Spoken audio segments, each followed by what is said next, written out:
Students, welcome back to another video. अगर आप लोग बीए थर्ड ईयर के 5th सेमेस्टर में हैं और एजुकेशन यानी शिक्षा शास्त्र पढ़ रहे हैं तो इसके पेपर नंबर 1 एजुकेशनल असेसमेंट की क्लासेस आज से हम स्टार्ट कर रहे हैं न्यू बैच 2027-28 के लिए ऑल यूनिवर्सिटीज के लिए। मेरे प्यारे बच्चों, ये मैं कई बार आप लोगों को बता चुकी हूँ कि जब आप लोग बीए के थर्ड ईयर में आते हैं तो आपका 5th और 6th सेमेस्टर होता है और आपके 5th और 6th सेमेस्टर में 2 मेजर सब्जेक्ट हो जाता है और हर एक सब्जेक्ट का आपको 2 पेपर देना होता है, पेपर 1 एंड पेपर 2। तो आप लोग एजुकेशन पढ़ रहे हैं, एजुकेशन के अलावा अदर भी कोई सब्जेक्ट पढ़ते होंगे तो आपका 2 पेपर होगा, पेपर 1 एंड पेपर 2। तो हम हर एक सब्जेक्ट का सिलेबस डिस्कस कर चुके हैं और हम क्लासेस भी स्टार्ट कर चुके हैं। आज हम एजुकेशन की क्लास स्टार्ट कर रहे हैं पेपर नंबर 1 की और इसका यूनिट नंबर 1 आज हम स्टार्ट करने वाले हैं। देखिए, आपको यूनिट नंबर 1 में आकलन की मूल बातें पढ़ना है, जिसमें आपको आकलन, मापन, मूल्यांकन, अवधारणा, विशेषताएं और अंतर पढ़ना है और भौतिक बनाम मनोवैज्ञानिक मापन, ये पूरा टॉपिक आपके यूनिट नंबर 1 का है, जिसमें आज हम यूनिट नंबर 1 का पहला टॉपिक आकलन पढ़ने वाले हैं। आकलन को इंग्लिश में असेसमेंट कहा जाता है, तो आज हम पढ़ेंगे आकलन का अर्थ, परिभाषा, आवश्यकता और विशेषता। तो हम आकलन के बारे में सब कुछ आज डिस्कस करेंगे। ये वीडियो पार्ट 1 है और आपको कई पार्ट्स में यूनिट नंबर 1 पर वीडियोस मिल जाएगी, जिसमें मैं आपके सभी टॉपिक को बारी बारी कवर करूंगी पूरा नोट्स के साथ। तो एग्जाम में जिस तरीके से क्वेश्चन आता है बिल्कुल वैसे आपको पढ़ाऊंगी, जैसे आपको जाकर आंसर लिखना है सब कुछ वीडियो में बताऊंगी। तो बने रहिए वीडियो में एंड तक। मेरे प्यारे बच्चों, जब भी एग्जाम में क्वेश्चन आता है तो पूछता है आकलन को परिभाषित करते हुए उसकी आवश्यकता, उद्देश्य और विशेषताओं का वर्णन कीजिए। तो सभी टॉपिक हम इस वीडियो में डिस्कस करेंगे। सबसे पहले हम जानेंगे आकलन का परिचय। तो देखिए, आकलन से परिचित आपको होना है। देखिए, शिक्षा का मुख्य उद्देश्य केवल विद्यार्थियों को ज्ञान प्रदान करना नहीं होता, बल्कि विद्यार्थियों के बौद्धिक, शारीरिक, सामाजिक, भावनात्मक तथा नैतिक विकास को भी सुनिश्चित करना होता है। देखिए, ये जानने के लिए कि विद्यार्थी ने कितना सीखा, किस तरीके से सीखा, सीखने में उसको कहाँ पर कठिनाई हो रही है, कहाँ परेशानी हो रही है, तो किस तरीके से उन चीजों में सुधार किया जा सकता है। देखिए, कोई भी बच्चा जब पढ़ाई करता है, शिक्षा प्राप्त करता है, तो हर बच्चे का जो माइंड होता है, जो बुद्धि होती है, वो एक बराबर नहीं होती। कुछ बच्चे जल्दी सीख जाते हैं, कुछ बच्चे थोड़ा टाइम लगाते हैं सीखने में, कुछ बच्चे कुछ सब्जेक्ट्स को जल्दी समझते हैं तो दूसरे सब्जेक्ट को नहीं समझते, और कुछ ऐसे बच्चे आप देखेंगे कि वो अलग अलग सब्जेक्ट को, मतलब हर बच्चे का अलग अलग सब्जेक्ट में इंटरेस्ट होता है और जिसमें इंटरेस्ट होता है वो जल्दी सीख जाते हैं, कुछ सब्जेक्ट को थोड़ा धीरे सीखते हैं। तो उनको सीखने में कहाँ पर परेशानी हो रही है, इसको जांचने के लिए, परखने के लिए आकलन का सहारा लिया जाता है, जिससे ये पता लगाया जा सके कि स्टूडेंट्स को सीखने में, ज्ञान प्राप्त करने में, शिक्षा में कहाँ पर कठिनाइयों का सामना करना पड़ता है और उन क्षेत्रों में किस तरीके से सुधार किया जा सकता है, शिक्षा पद्धति को कैसे थोड़ा सा बदलाव किया जा सकता है, जिनके थ्रू बच्चे अच्छे से समझ सकें, सीख सकें। तो वही जो प्रक्रिया होती है उसी को आकलन कहा जाता है। तो इन सब चीजों के लिए आकलन की जरूरत पड़ती है और आकलन किया जाता है, ये जानने के लिए कि बच्चे का विकास हो रहा है कि नहीं, बच्चा सीख पा रहा है कि नहीं, कहाँ पर सुधार करने की जरूरत है। इन सभी के लिए आकलन की आवश्यकता पड़ती है। देखिए, आधुनिक शिक्षा प्रणाली में आकलन को केवल परीक्षा तक सीमित नहीं माना जाता कि बच्चों को पढ़ा लिया, एग्जाम ले लिया, बच्चों का रिजल्ट बन गया, नंबर मिल गया हर एक सब्जेक्ट में, तो वो बच्चों की पढ़ाई कंप्लीट हो गई। आकलन केवल परीक्षा तक लिमिटेड नहीं मानी जाती, बल्कि इसे शिक्षण अधिगम का अभिन्न अंग माना जाता है। आकलन के माध्यम से जो टीचर होते हैं वो स्टूडेंट्स की उपलब्धियों को, क्षमताओं को, रुचियों को और कठिनाइयों का पता लगाते हैं कि कौन से बच्चे किस सब्जेक्ट में कितना तेज है, कितना माहिर है, उसकी क्षमता कितनी है अलग अलग सब्जेक्ट को समझने की, किस सब्जेक्ट में उसका इंटरेस्ट ज्यादा है, किस में कम है, तो उस हिसाब से उसको पढ़ाया जाए, सिखाया जाए, उसको कहाँ कहाँ सीखने में प्रॉब्लम्स आ रही हैं, उन सभी का पता लगाया जाए, उसी के अनुसार जो शिक्षा पद्धति है उसमें सुधार किया जाए ताकि बच्चा अच्छे से समझ सके। तो आई होप कि आप ये समझ गए होंगे कि आकलन क्यों किया जाता है। आकलन से तो आप परिचित हो गए। आइए अब जानते हैं आकलन होता क्या है, आकलन का अर्थ क्या है। देखिए, जो आकलन शब्द है वो अंग्रेजी के असेसमेंट से उत्पन्न हुआ है, यानी कि इंग्लिश में असेसमेंट और हिंदी में आकलन कहा जाता है। आकलन का मतलब होता है किसी के बारे में जानना, जांच पड़ताल करना या सूचना संग्रह करना यानी सूचना इकट्ठा करने की प्रक्रिया को आकलन कहा जाता है और इसका इस्तेमाल कहाँ होता है? एजुकेशनल फील्ड में किया जाता है। देखिए, आकलन वह सततता और व्यवस्थित प्रक्रिया होती है। सततता का मतलब कंटिन्यू चलने वाली प्रक्रिया जो रुकती नहीं है। व्यवस्थित यानी एक सिस्टमेटिक वे में होती है जिसके माध्यम से विद्यार्थियों के ज्ञान, कौशल, समझ, व्यवहार, अभिरुचि तथा सीखने की प्रगति का मूल्यांकन किया जाता है। देखिए, एग्जाम हमारा होता है, जब हम स्कूल में पढ़ाई करते हैं तो हमारे एग्जाम लिए जाते हैं और हमें हर एक सब्जेक्ट में नंबर दिया जाता है। हम जितना लिख करके आते हैं, जितनी हमारी तैयारी होती है उस हिसाब से हमें नंबर मिलता है, हमारी मार्कशीट बनती है।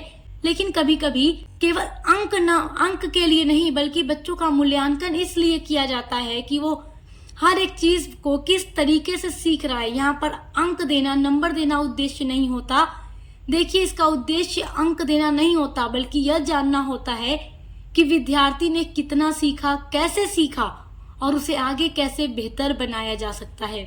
देखिए, कभी कभी स्कूलों में क्या होता है, जब बच्चे पढ़ाई करते हैं तो कभी कभी उनका टेस्ट लिया जाता है हर एक सब्जेक्ट का। वो इसलिए नहीं लिया जाता कि उनको नंबर दिया जाएगा, बल्कि सभी बच्चों का टेस्ट इसलिए दिया जाता है हर एक सब्जेक्ट का कि बच्चे कितना समझ पा रहे हैं, कितना समझ नहीं पा रहे हैं। टीचर स्कूल में बच्चों को पढ़ाने के बाद बारी बारी सबको खड़ा करके पूछते रहते हैं, चलो बताओ मैंने जो पढ़ाया तुम्हें समझ में आया या नहीं। अगर समझ में आ गया तो मुझे बताओ कि तुमने क्या समझा, और अगर समझ नहीं आया तो ये बताओ कि किस तरीके से बताऊं तो तुम समझ पाओगे।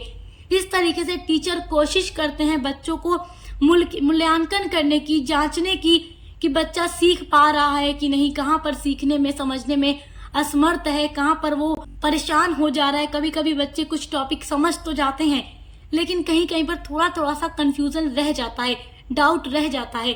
तो फिर टीचर उसको पूछते हैं, कोशिश करते हैं जानने की मेरा बच्चा जो है, मेरा स्टूडेंट जो है वो कितना सीखा, किस तरीके से सीखा और उसे कहाँ पर दिक्कत का सामना हो रहा है, तो उसको आगे कैसे और बेहतर तरीके से बताया और समझाया जा सकता है। तो यहाँ पर आकलन की जरूरत इसीलिए पड़ती है ताकि विद्यार्थियों को जांचा परखा जाए और फिर उनको और बेहतर तरीके से पढ़ाया जाए। जैसे मान लीजिए कि अगर टीचर को लगता है कि मेरे स्टूडेंट्स को समझ नहीं आया तो वो अपनी टीचिंग मेथड को थोड़ा बदलते हैं, थोड़ा चेंज करते हैं और इजी वे में बताने की कोशिश करते हैं। तो देखिए, आकलन क्या है? विद्यार्थियों के सीखने की गुणवत्ता और प्रगति का पता लगाना और उसके आधार पर ही शिक्षण में सुधार करना होता है। आइए अब जानते हैं आकलन के क्या उद्देश्य हैं। देखिए, पढ़ाई जब कराई जाती है बच्चों को जब शिक्षा दी जाती है तो उनका आकलन किया जाता है, असेसमेंट किया जाता है, उनका मूल्यांकन किया जाता है कि बच्चे किस तरीके से सीख रहे हैं, कहाँ दिक्कत का उन्हें सामना करना पड़ रहा है। तो इसका उद्देश्य क्या होता है, आकलन करने का पर्पस क्या है? देखिए, पहला उद्देश्य होगा कि विद्यार्थियों को सीखने की प्रगति का पता लगाना। विद्यार्थी पढ़ाई कर रहा है, चीजों को सीख रहा है, तो उसकी प्रगति कितनी हुई।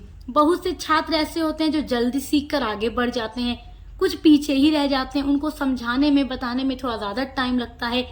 तो आकलन के जरिए छांटा जा सकता है कि कौन से बच्चे ज्यादा जल्दी सीख जाते हैं, कौन से थोड़ा वीक हैं। तो फिर उन पर टीचर और टाइम देते हैं और अच्छे तरीके से उनको बताने की कोशिश करते हैं।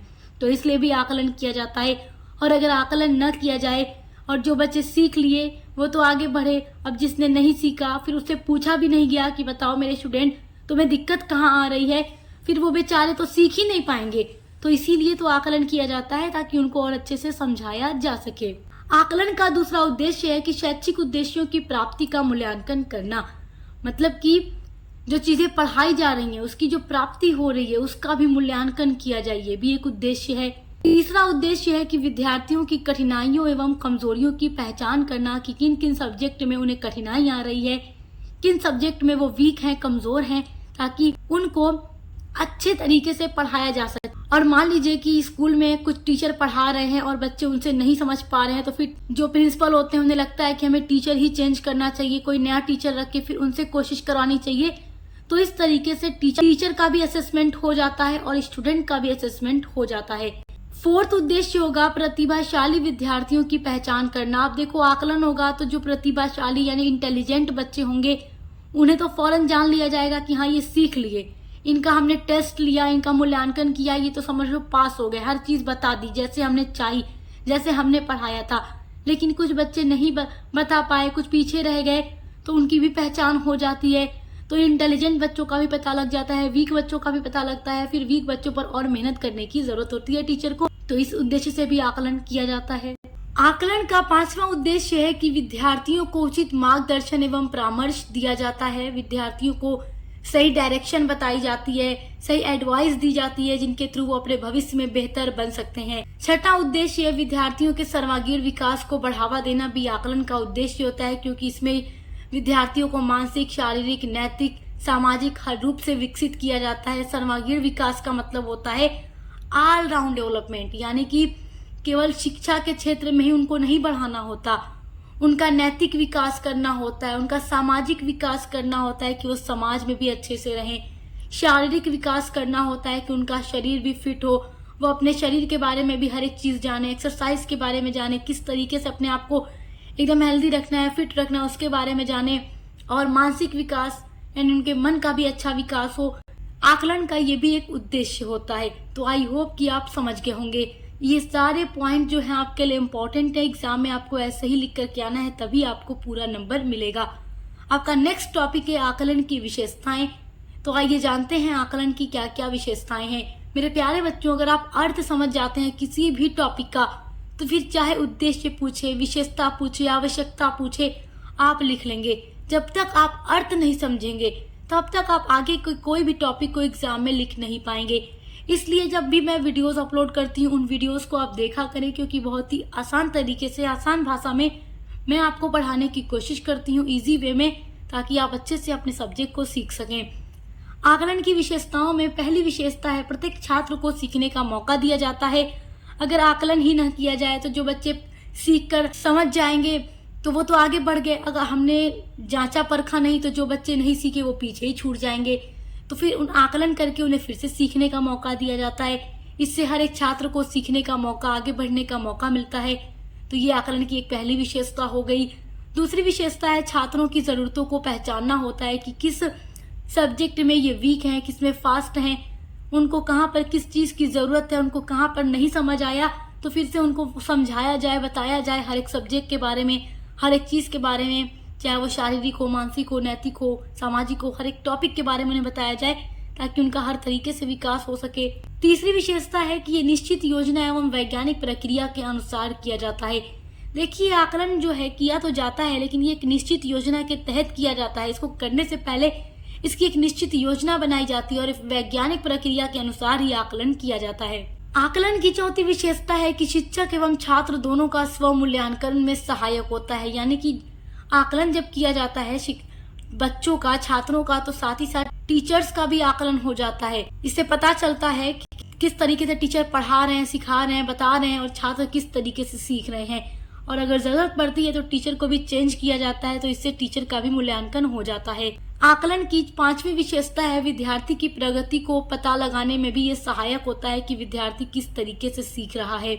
छठी विशेषता है कक्षा में चल रही शिक्षा प्रक्रिया को बेहतर बनाना। टीचर पढ़ाते पढ़ाते सब कुछ जब पढ़ा लेते हैं क्लासरूम में, तो उसके बाद जस्ट ही वो एक एक स्टूडेंट को बारी बारी खड़ा करके पूछते रहते हैं, किसको समझ आया, चलो बताओ किस तरीके से क्वेश्चन सॉल्व करना है, जो टॉपिक मैंने पढ़ाया उसके बारे में बताओ, कितने बच्चे समझ गए।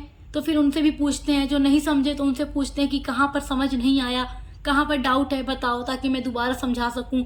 इस तरीके से कक्षा में चल रही शिक्षण प्रक्रिया को भी बेहतर बनाया जा सकता है आकलन के माध्यम से। सातवीं इसकी विशेषता है कि शिक्षक छात्रों की योग्यता एवं क्षमता का पता लगा सकते हैं। जो शिक्षक होते हैं वो छात्रों की योग्यता का भी पता लगा लेते हैं, उनकी क्षमता का भी पता लगा लेते हैं। आपकी अगली हेडिंग है आकलन की आवश्यकता, यानी कि आकलन करने की जरूरत क्यों पड़ती है। शिक्षण प्रक्रिया में आकलन करने की आवश्यकता क्यों होती है।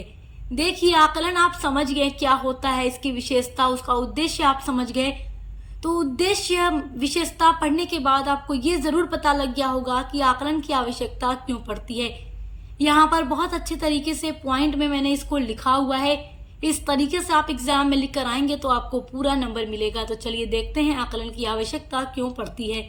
आकलन की पहली आवश्यकता है कि सीखने की प्रगति का पता लगाने के लिए अब बच्चों को सिखाया जा रहा है, विद्यार्थियों को सिखाया जा रहा है, तो ये ज्ञात किया जाता है, ये पता लगाया जाता है कि विद्यार्थी ने निर्धारित उद्देश्यों के अनुसार कितना ज्ञान अर्जित किया है, कहाँ पर उन्हें कठिनाई हुई है, कितना ज्ञान उन्हें मिला, कितना उन्होंने सीखा, कहाँ पर उन्हें नहीं समझ में आया।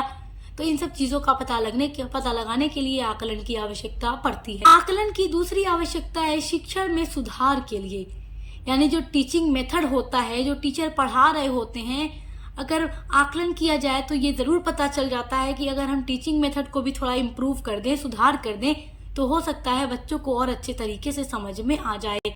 देखिए, यदि अधिकांश यानी ज्यादातर विद्यार्थी यानी स्टूडेंट किसी विषय यानी सब्जेक्ट को समझ नहीं पा रहे हैं, तो शिक्षक जो होता है, जो टीचर होता है, अपनी शिक्षा पद्धति में आवश्यकता अनुसार परिवर्तन कर सकते हैं, वो बदलाव कर सकते हैं, एक नए वे से पढ़ा सकते हैं, इजी वे में पढ़ा सकते हैं ताकि उनके स्टूडेंट्स को अच्छे से समझ आ जाए। आकलन की तीसरी आवश्यकता है कमजोरियों की पहचान करने के लिए। देखिए, आकलन से विद्यार्थियों की कमियों एवं कठिनाइयों का पता चलता है। तो हर एक चीज बिल्कुल सेम तरीके से है, बस आपको दिमाग लगाना है और एग्जाम में जाकर लिख देना है। आवश्यकता हो, विशेषता हो, उद्देश्य हो, लगभग सब मिलता जुलता है। तो इसलिए ये टॉपिक आपके लिए बहुत इजी है। चौथी आवश्यकता है शैक्षिक योजना एवं निर्णय के लिए, यानी प्रमोशन के लिए, पुरस्कार के लिए और भविष्य में शैक्षिक योजनाओं में ये सहायता मिलती है आकलन की वजह से। पांचवी आवश्यकता है विद्यार्थियों को प्रेरित करने के लिए, यानी कि प्रेरित करने के लिए, मोटिवेट करने के लिए भी आकलन की आवश्यकता होती है। देखिए, अच्छे प्रदर्शन पर विद्यार्थियों का आत्मविश्वास बढ़ता है, यानी जब बच्चों का आकलन किया जाता है, उनका मूल्यांकन किया जाता है, तो बच्चे जब अच्छा प्रदर्शन करते हैं, जब उनसे कोई भी टॉपिक पर सवाल जवाब किया जाता है, तो बच्चे अच्छे से बताते हैं, सही तरीके से बताते हैं, तो उनकी तारीफ की जाती है, प्रशंसा की जाती है, तो बच्चों को मोटिवेशन मिलती है, उनका कॉन्फिडेंस बढ़ता है और वे और बेहतर प्रदर्शन के लिए प्रेरित होता है। अब बच्चा ये सोचता है कि आज इतना अच्छा किया हूँ, इतनी प्रशंसा हुई है, तो कल यानी अगली बार इससे भी बेहतर करने की कोशिश करूंगी या करूंगा, ताकि आगे भी हमारी ऐसे ही तारीफ होती रहे और हमारा भविष्य बहुत बेहतर बनता जाए। तो विद्यार्थियों को प्रेरित करने के लिए भी आकलन एक अच्छा होता है। तो विद्यार्थियों को प्रेरित करने के लिए भी, मोटिवेट करने के लिए भी आकलन की आवश्यकता पड़ती है। आकलन की छठी आवश्यकता है कि शिक्षा की गुणवत्ता बढ़ाने के लिए। देखिए, आकलन से शिक्षा प्रणाली की कमियां सामने आ जाती हैं और उनमें सुधार भी किया जा सकता है, तो इसलिए भी आकलन की आवश्यकता पड़ जाती है। सातवीं आवश्यकता है सर्वांगीण विकास के लिए, यानी बच्चों का ऑलराउंड डेवलप करने के लिए। देखिए, आकलन केवल ज्ञान ही नहीं बल्कि व्यवहार, नैतिकता, नेतृत्व, सहयोग, रचनात्मक और व्यक्तित्व का भी मूल्यांकन करता है और हर एक चीज का विकास विद्यार्थियों में होता है। तो आकलन से केवल ज्ञान ही प्राप्त नहीं होता बल्कि हर एक चीज का विकास होता है, बच्चा हर एक फील्ड में आगे बढ़ता है। तो मेरे प्यारे बच्चों, इसीलिए शिक्षा पद्धति में आकलन की आवश्यकता पड़ती है। मेरे प्यारे बच्चों, आई होप कि आप आकलन का अर्थ, उसका उद्देश्य, उसकी आवश्यकता और विशेषता को बहुत अच्छे से समझ गए होंगे। आपका जो नेक्स्ट टॉपिक मापन है, हम उसको पार्ट 2 की वीडियो में पढ़ने वाले हैं। एजुकेशन पेपर 2 की भी क्लासेस चल रही है, तो चैनल पर विजिट करके देख लीजिएगा। एजुकेशन के अलावा आपका जो अदर मेजर सब्जेक्ट है, उसकी भी क्लासेस आपको मिलेंगी, को करिकुलर की भी क्लासेस आपको मिलेंगी। तो देखकर अच्छे से पढ़ाई करते रहिए। एग्जाम की तैयारी के लिए आपको model paper, short and long question answer की वीडियोस मिलती रहेंगी, एमसीक्यूज की वीडियोस मिलती रहेंगी, जिनके थ्रू आप एग्जाम की अच्छी तैयारी कर सकते हैं। तो अच्छे से पढ़ाई करते रहिए। Best of luck. अब मिलते हैं अगली वीडियो के साथ।